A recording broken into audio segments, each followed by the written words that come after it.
پھر 1000 سال تک اس آگ کو تپایا گیا تو وہ کالی ہو گئی۔ اب فرمایا گیا جہنم کی آگ صرف اور صرف کالی ہے، وہاں روشنی کا کوئی نام ہی نہیں ہے، وہاں کوئی روشنی کا نام نہیں ہے۔ دوزخ کی آگ کا اندازہ اس طرح بتایا گیا۔ جہنم میں ڈالے جانے والوں کی صفات سورہ واقعہ میں بھی موجود ہے۔ اللہ کریم نے فرمایا کہ جب وہ جائیں گے اصحاب الشمال ما اصحاب الشمال فی سموم و حمیم و ظل من یحموم لا بارد ولا کریم۔ جب ان کو ڈالا جائے گا، یہ بائیں جانب والے، کیا بائیں جانب والے تم کیا جانو، وہ ایسی خطرناک ہواؤں میں ہوں گے وہاں پر۔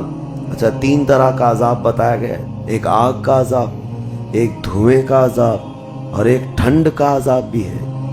ٹھنڈ کا عذاب یعنی ایسی برفیلی جگہ کہ جو ہڈیوں کو گلا دیا کرتی ہے، وہ عذاب بھی وہاں پر ہے۔ زمہریر اس کو قرآن میں فرمایا گیا۔ تو وہاں ایک دخان بھی ہے، اللہ تعالیٰ نے فرمایا دھواں کا عذاب، جس سے دم گھٹتا ہے، جس سے سانس نہیں لے سکتا آدمی۔ یہ تینوں طرح کے عذاب ہے۔ کھانے کے لیے تھوہڑ کا ایک درخت، تو تھوہڑ اس کو کہا گیا، شجرۃ الزقوم، یہ کانٹے دار ایک درخت۔ جب جہنمی بھوک کی شدت کا احساس کر رہے ہوں گے کہ ہمیں کچھ کھانا دیا جائے، تو ایک کانٹے دار درخت ہے جس کو تھوہڑ کا پھل کہا جاتا ہے، وہ دیا جائے گا۔ وہ اتنے کانٹے بھرا ہوا ہوگا کہ اس کو جب دوزخی کھائے گا تو اس کے گلے میں سے اٹک کر کے کانٹے حلق سے باہر آئیں گے، اس کی گردن سے کانٹے باہر نکلنے لگ جائیں گے، نہ وہ اندر جاتے ہیں نہ باہر آتے ہیں۔ اس پھل کی کیفیت یہ ہے۔ تو پھر وہ شدت سے چیخ مار کر کے کہیں گے کہ ہمیں پانی تو دیا جائے۔ اب مائے حمیم دیا جائے گا۔ مائے حمیم کیا ہے؟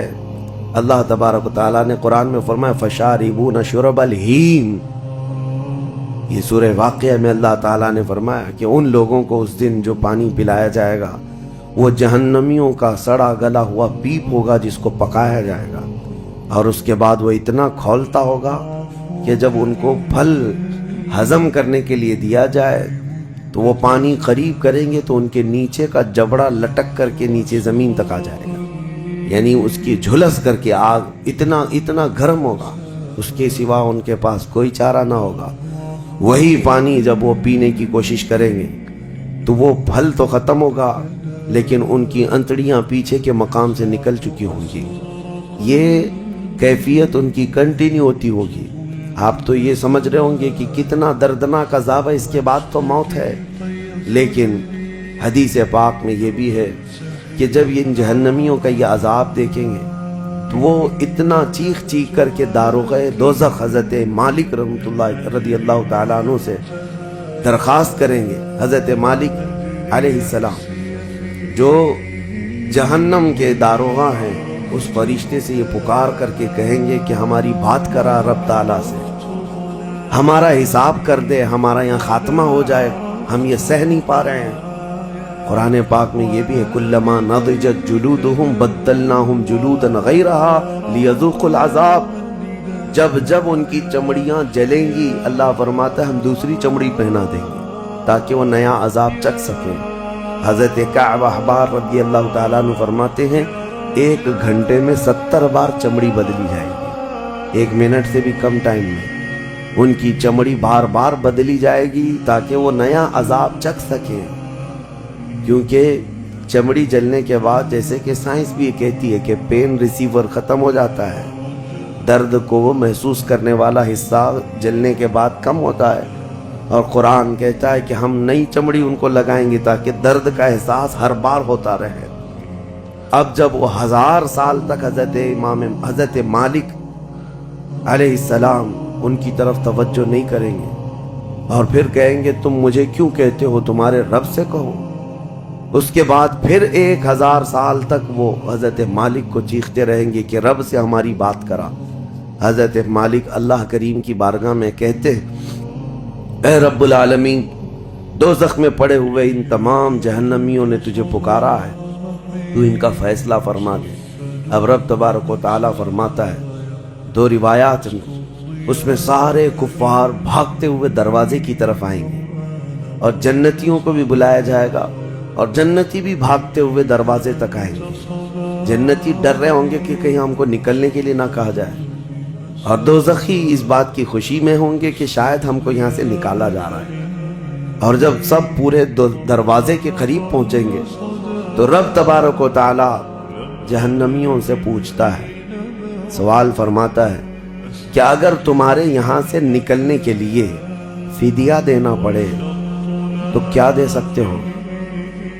تو وہ کہیں گے کہ جتنی بڑی دنیا ہم چھوڑ کر کے آئے، دنیا میں جو کچھ بھی نعمتیں تھی، جتنا مال تھا، جتنا سونا چاندی، پوری دنیا، مولا اگر یہ دینے کی ہماری طاقت ہو تو ہم وہ سب دے کر کے جہنم سے نکلیں گے، پوری دنیا دے کر کے ہم تیرے دوزخ سے نکلیں گے۔ تو رب تعالیٰ فرماتا ہے میں نے تو اتنا بڑا حکم تم کو دنیا میں نہیں دیا تھا، میں نے تو صرف تم کو ایمان لانے کا کہا تھا، اور تم نے کفر کر کے اتنی بڑی سزا کو اپنے اوپر مسلط کیا۔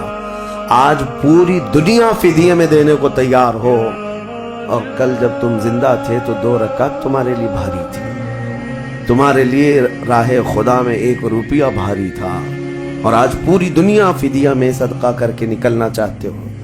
رب تبارک و تعالی جہنمیوں سے فرمائے گا میں نے اتنی بڑی چیز کا تو تمہیں دنیا میں حکم نہیں دیا تھا، اتنی بڑی چیز کا حکم نہیں دیا تھا۔ اب سنو، ایک مینڈھے کی شکل، ایک بکرے کی شکل کی کوئی چیز لائی جائے گی جنت اور دوزخ دونوں کے بیچ میں، جنتی بھی دیکھ رہے ہوں گے اور دوزخی بھی دیکھ رہے ہوں گے۔ رب تبارک و تعالی ان دونوں لوگوں سے پوچھے گا، جنتیوں کو بھی اور دوزخیوں کو بھی، کہا اس کو پہچانتے ہو؟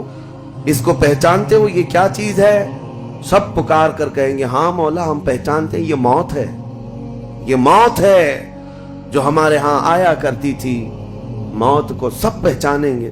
تب رب تعالیٰ فرشتوں کو حکم فرمائے گا موت کو اب ذبح کر دو، موت کو سب کے سامنے ذبح کر دیا جائے گا ایک مینڈھے کی شکل کی چیز لا کر کے، اور رب تعالیٰ اس وقت فرمائے گا اب نہ جنتیوں پر موت آئے گی نہ دوزخیوں پر موت آئے گی، موت ہے ہی نہیں، تو اب جس کو جو سہنا ہے وہ سہنا ہوگا۔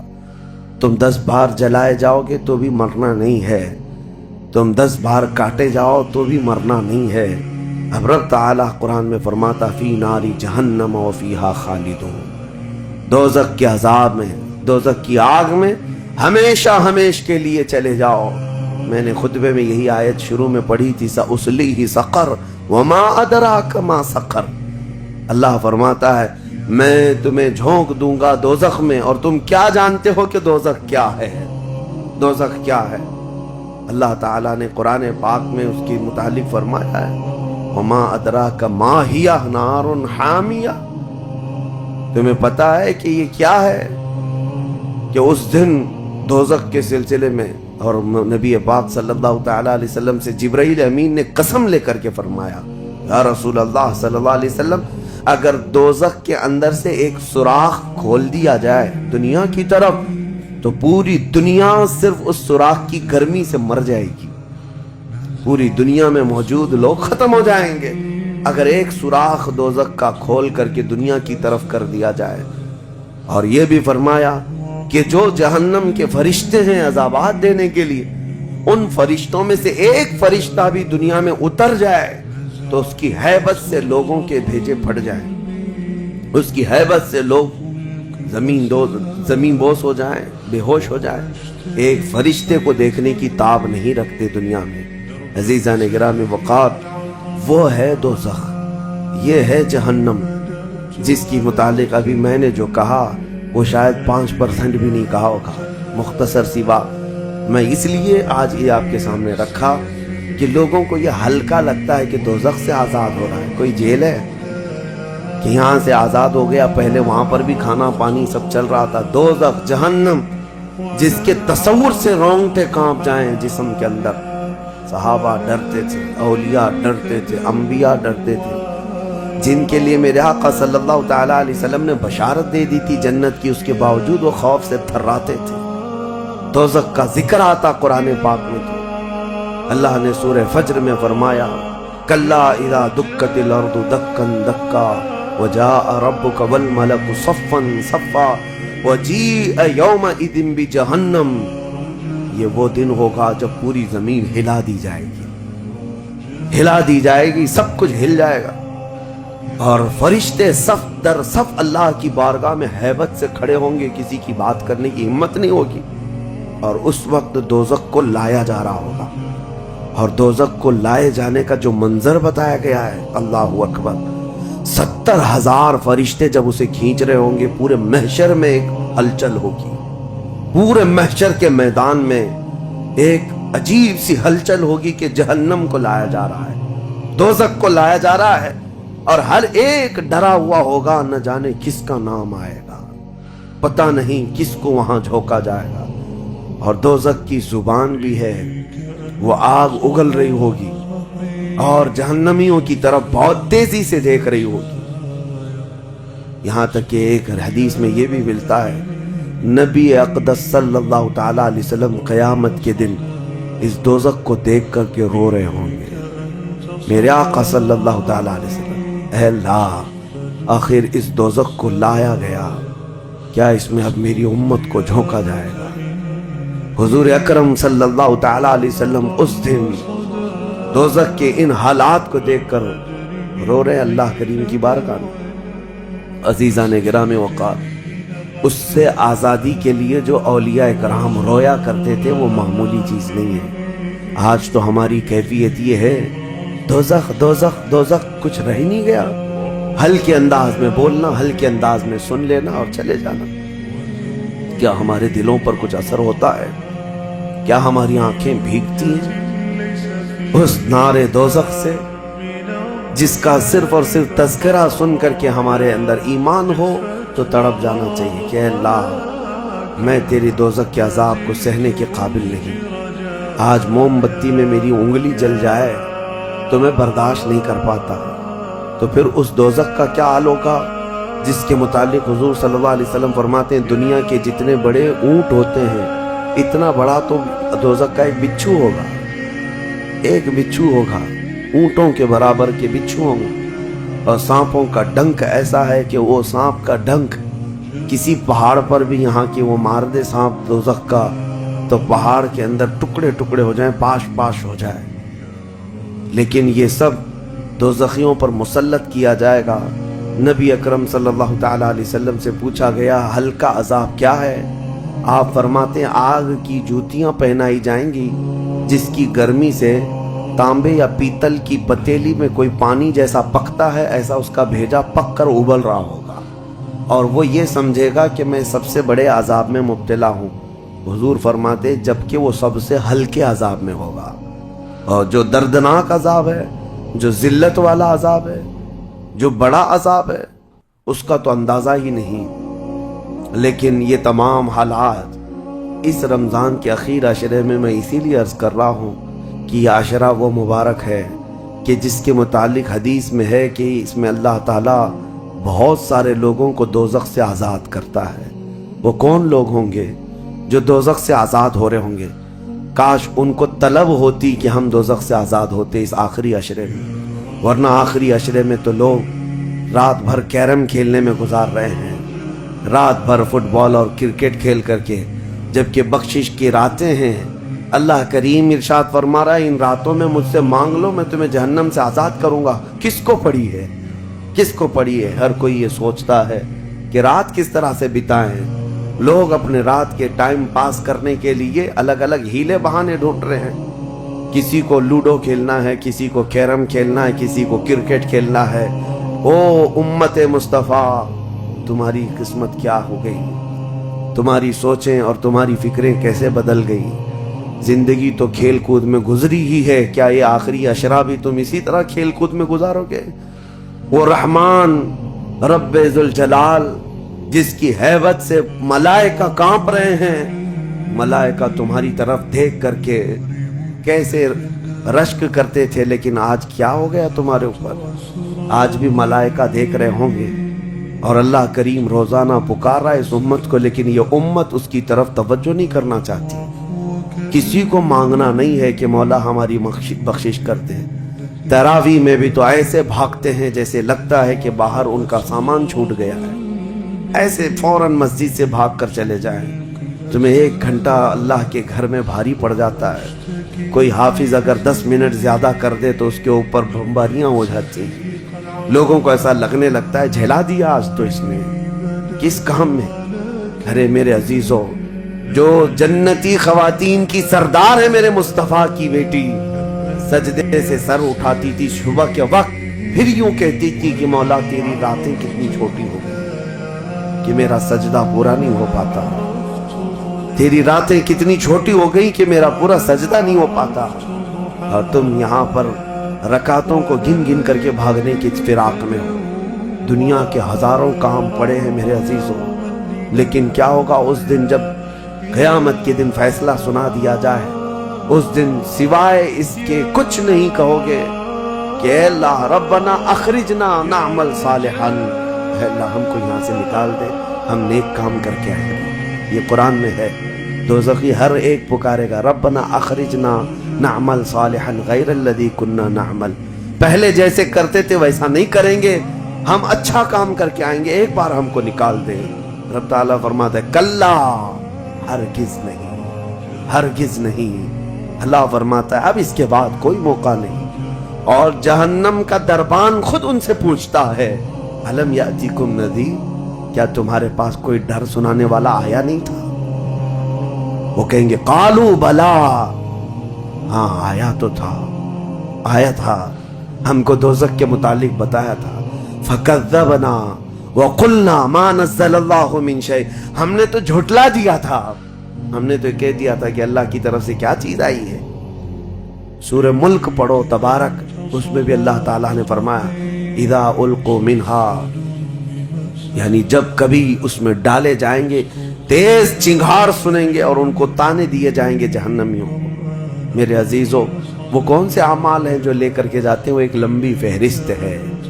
سب سے پہلی چیز اللہ کے ساتھ شرک کرنا اور کفر کرنا، یہ ہمیشہ ہمیشہ کے دوزخی ہے، شرک اور کفر میں ہمیشہ دوزخ میں رہے گا۔ اس کے علاوہ جو گناہ ہیں اکثر دوزخی جو ہوں گے، سورہ مدثر کی آیت میں پڑھتا ہوں 29ویں پارے میں، بہت سارے جہنم میں جو گئے ہیں تو جہنمیوں سے پوچھا جائے گا یتساءلون عن المجرمین ما سلککم فی سقر، دوزخی دوزخ سے پوچھ رہے ہوں ایک دوسرے سے کہ تم کیوں آئے دوزخ میں، تم کیوں آئے؟ کہیں گے قالوا لم نک من المصلین، کہیں گے ہم نماز نہیں پڑھتے تھے، ہم نماز نہیں پڑھتے تھے اس لیے ہم کو دوزخ میں ڈال دیا گیا۔ وَلَمْ نَكُ نُطْعِمُ الْمِسْكِينَ، اور ہم مسکین کو کھانا نہیں کھلاتے تھے، ہم کسی مسکین کو کھانا نہیں کھلاتے تھے، دوزخ میں لائے گئے۔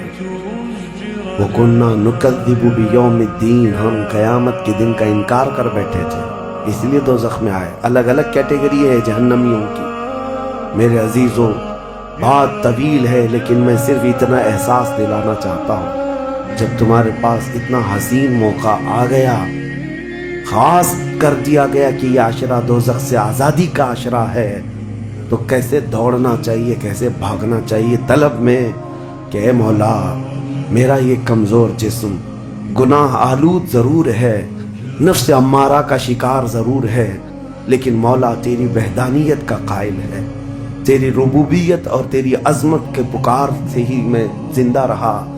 آج مولا میری خطاؤں کو درگزر کر دے۔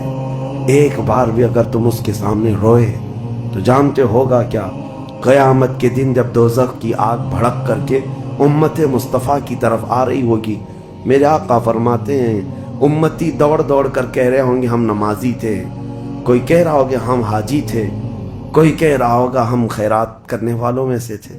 جہنم کی آگ رکتی نہیں ہے، تیز بڑھتی چلی جاتی ہے۔ جبرائیل امین علیہ السلام ایک پیالہ پانی کا لا کر حضور کی بارگاہ میں دیتے ہیں، عرض کرتے ہیں یا رسول اللہ یہ اس آگ پر آپ چھڑک دیجئے۔ نبی پاک صلی اللہ تعالیٰ علیہ وسلم اس پیالے پر جو پانی تھا اس سے آگ کے اوپر چھڑکتے ہیں تو آگ ٹھنڈی ہو جاتی ہے، کافی دور چلی جاتی ہے، امت بچ جاتی ہے۔ حضور پاک صلی اللہ علیہ وسلم ان سے پوچھتے ہیں اے جبرائیل یہ کون سا پانی ہے؟ جبرائیل کہتے ہیں یا رسول اللہ آپ کی امت کے وہ لوگ جو تنہائی میں اپنے رب کو یاد کر کے روتے تھے، ان کے آنسوؤں کا پانی میں نے جمع کر لیا تھا۔ یا اللہ کریم کو بڑا پسند ہے وہ آنکھوں سے نکلا ہوا قطرہ میں نے آپ کے امت کے ان خشیت ربانی میں رونے والوں کے آنسوؤں کو جمع کیا اور آپ کی بارگاہ میں آج پیش کر دیا۔ اسی لیے فرمایا گیا کہ خوف خدا سے رونے والی آنکھ کو اللہ تعالیٰ دوزخ میں نہیں جلاتا، دوزخ میں نہیں جلاتا۔ ایک آنسو کا قطرہ دوزخ کی آگ کو ٹھنڈا کرنے کے لیے کافی ہے، لیکن جب دل سخت ہو جائے تو کہاں کا آنسو، کون سے آنسو؟ جب دل پتھر کی طرح ہو جائے تو کون سے آنسو؟ ہم کو کس بات کی پڑی ہے؟ ہاں، اگر 4 روپیہ گم ہو جائیں تو آنکھیں رونے لگ جاتی ہیں۔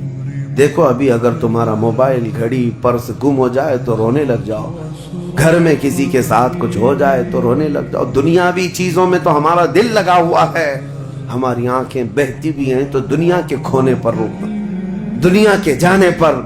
ہماری اولاد بھی دنیا ہے، ہماری بیوی بھی دنیا ہے، ہمارے ماں باپ، یہ ساری دنیا ہے جن کے غم میں تو ہم رو لیتے ہیں۔ لوگوں یہاں تو ہم نے دیکھا ہے جھوٹی دوستی ہے، جھوٹی دوستی ہے۔ کسی دوست کی دوری پر ہی پتہ نہیں کتنے کتنے دن روتے ہیں، جبکہ وہ دوست نہ تمہاری قبر میں بیٹھنے کو تیار ہے، نہ حشر میں تمہاری شفاعت کے لیے تیار ہے۔ ہم ایسوں کے لیے تو روتے رہ گئے، لیکن جو تمہارے لیے جان سے زیادہ قریب رسول ہے، قیامت کے دن انا لہا پکار رہا ہو، اس رسول کے لیے ہم کب روئے تھے؟ اس رسول کے فراق میں ہم کہاں روئے؟ یہ ہم لوگوں میں سے تھوڑی نہ ہے، وہ الگ لوگ تھے جنہوں نے پکارا تھا تنم فرسودہ جہاں پاراز ہجراں یا رسول اللہ، اے اللہ کے رسول آپ کی جدائی کے غم میں میرا تو جسم پھٹا جا رہا ہے۔ وہ الگ لوگ تھے، وہ الگ لوگ تھے۔ آج ہمارے غم کے آنسو کسی اور کے لیے ہو جاتے ہیں، اسی لیے بدلو میرے عزیزوں۔ آخری عشرہ ختم ہونے سے پہلے پہلے اپنے آپ کو اللہ کے حوالے کر دو اور یوں کہو کہ مولا، اب ہم میں سے کسی کو یہ نہیں معلوم کہ یہ عشرہ ختم ہونے کے بعد ہماری زندگی میں دوسرا رمضان رکھا بھی ہے یا نہیں پتا۔ اس رمضان کا چاند ختم ہو جائے، شوال آتے ہی یہ ساعتیں ختم ہو جائیں گی آپ کی۔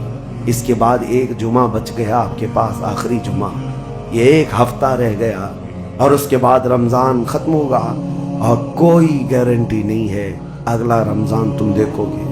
پچھلے رمضان جنہوں نے میرے سے مصافحہ کیا تھا، جو میرے ساتھ بیٹھے تھے، آج وہ قبرستان میں ہیں۔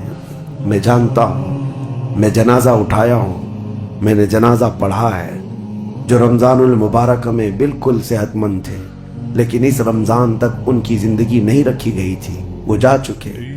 لیکن میں یہ کہتا ہوں، جانا تو مجھے بھی ہے، جانا تو آپ کو بھی ہے۔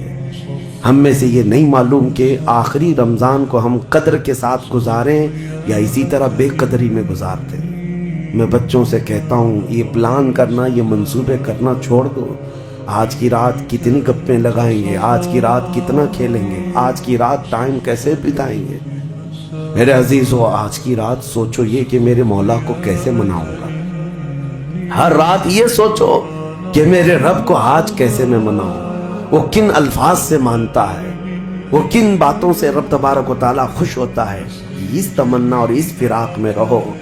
بہرحال اللہ کریم کی بارگاہ میں یہی دعا کرتا ہوں کہ مولا، ہم اگرچہ تیری جنت میں جانے کے قابل نہیں، لیکن مولا تیری دوزخ کا عذاب سہنے کے بھی قابل نہیں۔ بس مولا بات اتنی سی ہے، تو اگر فضل کر دے تو ہم گنہگار بھی تیری جنت میں داخل ہو جائیں گے۔